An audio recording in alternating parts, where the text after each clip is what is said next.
Related happy birthday India.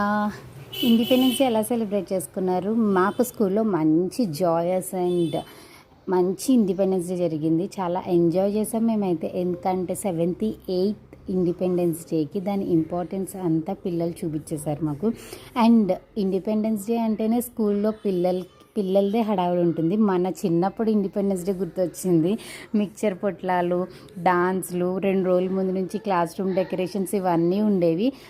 ఇప్పుడు పిల్లలకి ఇవన్నీ లేవు, కానీ వాళ్ళ వేలో వాళ్ళు ఎంజాయ్ చేస్తున్నారు. But 90s is always better than 20s అనిపించింది. బికాజ్ ఆ రోజులు చాలా బాగుండేవి. సొంతంగా క్లాస్ రూమ్ డెకరేట్ చేసుకుని 2 రోజుల ముందు నుంచి క్లాస్ రూమ్ డెకరేషన్స్, వారం రోజుల ముందు నుంచి ప్రోగ్రామ్స్కి ప్రిపరేషన్స్, అండ్ లాస్ట్లో క్లాస్ టీచర్ వచ్చి అప్రిషియేట్ చేస్తే అది ఇంకా చాలా చాలా బాగుంటుంది. దీని గురించి ఫుల్ వీడియో అప్లోడ్ చేస్తాను. సబ్స్క్రైబ్ చేయడం మర్చిపోవద్దు. బాయ్.